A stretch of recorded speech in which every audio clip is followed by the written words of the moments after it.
You look in the mirror, and someone is looking back at you. But it doesn't feel like you. You remember who you used to be, what you used to want, what used to make you feel like yourself. And somewhere between then and now, that person vanished. Not dramatically, not all at once, just quietly, piece by piece. Until one day you realized you were still showing up to your own life, but you weren't really there anymore. There was a before, and there is an after, and you know exactly which moment divided them. Because after that moment, nothing felt the same. If that's where you are right now, you're not losing your mind. You're not weak. You're not broken beyond repair. You are in the middle of something. And this, right here, is for you. Nobody prepares you for this kind of grief. It doesn't feel like a crisis. It feels like exhaustion. It feels like going through the motions. It feels like waking up, doing the things you're supposed to do, saying the things you're supposed to say, and feeling absolutely nothing behind any of it. You're not falling apart. You're just empty. And somehow, that's worse. Because falling apart at least feels like something. Empty feels like you've already lost, and you didn't even get to fight. Rumi spent his life writing about this exact place, the place between who you were and who you haven't become yet. He called it longing, not weakness, not failure. Longing, the soul's way of reaching towards something it cannot yet name. What you're feeling right now is not a sign that something is wrong with you. It is a sign that something in you is still alive enough to know that this half-life you've been living is not enough. The grief is real. Sit with it. Name it. Don't perform strength you don't have right now. Because the most honest thing you can do, the most courageous thing, is to look at what is gone and say, I see it, I feel it, and I am not going to pretend otherwise. That is where healing actually starts. Not in the pretending, in the seeing. At some point, and this is the part that hurts, you have to stop trying to go back. Not because the old you wasn't worth loving, not because what you lost didn't matter, but because the river doesn't flow backwards, and you are not the same water you were. I know this, not from a book, from life. I have been in situations where I lost, where the ground beneath me just gave way, and there was nothing to hold on to. Where I looked around, and the version of me that used to stand confident in that same space was just gone. And for a long time, all I wanted was to get that version back, to return to before, to undo it. But you can't undo it, and the sooner you stop trying, the sooner you can breathe again. Marcus Aurelius wrote, "Loss is nothing else but change, and change is nature's delight." He wasn't being cold. He wasn't telling you to feel nothing. He was telling you the truth that most people spend years refusing to accept, that everything changes. Everything, including you, especially you. The version of you that existed before the loss, before the moment that divided everything into before and after, that version was real. It was valid. It mattered. But it was also temporary, because every version of us is temporary. That is not a tragedy. That is just the nature of being alive. The danger is not in losing who you were. The danger is in spending the rest of your life in the doorway, one foot in the past, one foot refusing to move forward, haunting your own life like a ghost who doesn't know the house has changed. You cannot rebuild in a place you refuse to leave. Marcus Aurelius ruled an empire, faced war, lost children, buried friends. And every single day, he reminded himself, you cannot control what has already happened. You can only decide what you do with what remains. What remains is you. Broken, yes. Emptied, yes. But still here. And still here is enough to begin. Nobody talks about the in-between. Everyone talks about hitting rock bottom.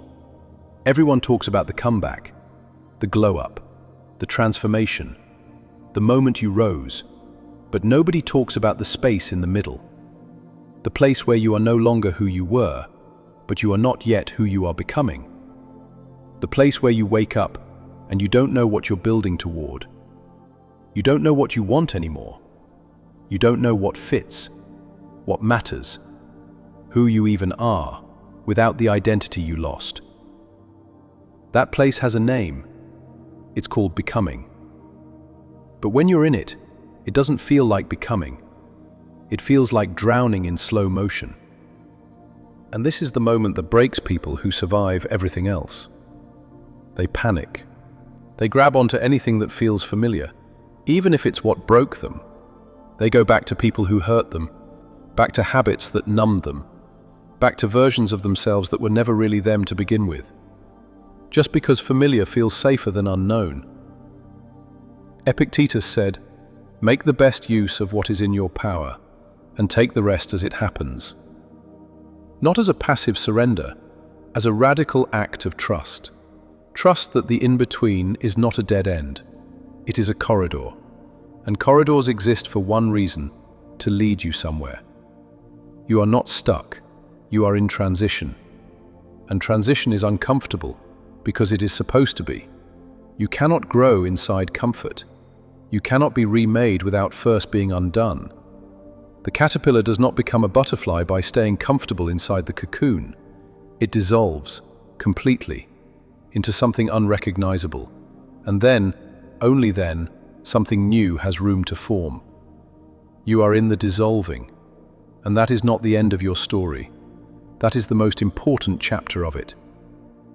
So how do you rebuild when you don't even know who you are anymore?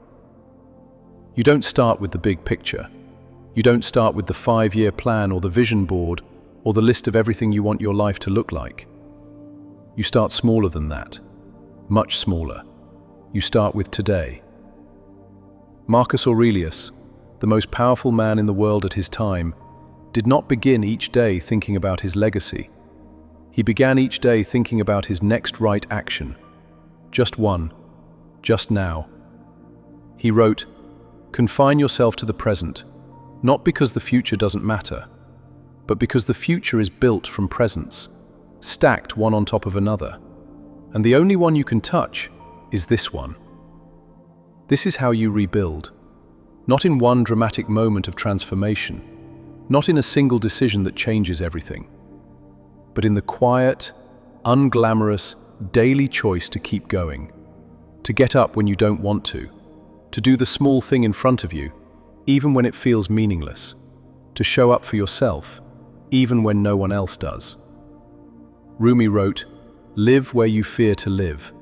Destroy your reputation. Be notorious." He wasn't talking about recklessness. He was talking about courage. The courage to become something unfamiliar, to step into a version of yourself that doesn't have a blueprint yet, to build the person you are becoming without the comfort of knowing exactly who that is. Because here is the truth about rebuilding after you've lost yourself. You don't get the old foundation back. And that is not a loss, that is a gift. Because the old foundation is what cracked. The old foundation is what couldn't hold the weight of who you were becoming. What you are building now is different. It is slower. It is quieter. It does not look like what you imagined. But it is yours, in a way nothing before it ever was. Every morning you get up, that is a brick. Every time you choose honesty over performance, that is a brick. Every time you sit with the discomfort instead of running, that is a brick. Every time you treat yourself with even a fraction of the grace you would give someone you love, that is a brick. You are not starting over. You are starting stronger, on ground that has already been tested, on a foundation that knows what it survived. And that is something the old you never had. You came into this video not knowing who you are anymore. And I'm not going to pretend that by the time this ends, you have all the answers. You don't, and that's okay. Because this is not about having answers. This is about having the courage to keep moving without them. You have been through something that changed you at the root, something that took the person you knew and left you standing in unfamiliar ground. And instead of running, you are still here, still searching, still trying to understand. That is not weakness. That is one of the bravest things a human being can do. Rumi said, "Out beyond ideas of wrongdoing and right doing, there is a field. I'll meet you there." That field, that open, boundless place, beyond the story of what you lost and who you used to be, that is where you are headed. Not back to who you were, forward, into someone you haven't met yet, someone forged from everything you survived. Marcus Aurelius ended each day not by measuring how far he had to go, but by acknowledging that he showed up, that he tried, that he was still in the fight. So let that be enough for today. You showed up, you are still in the fight, and the person you are becoming, the one being built right now in the silence and the struggle and the in-between, that person is going to be someone worth becoming. Don't give up on them. If this reached something in you, share it with someone who needs it. And remember, you are not lost. You are on your way.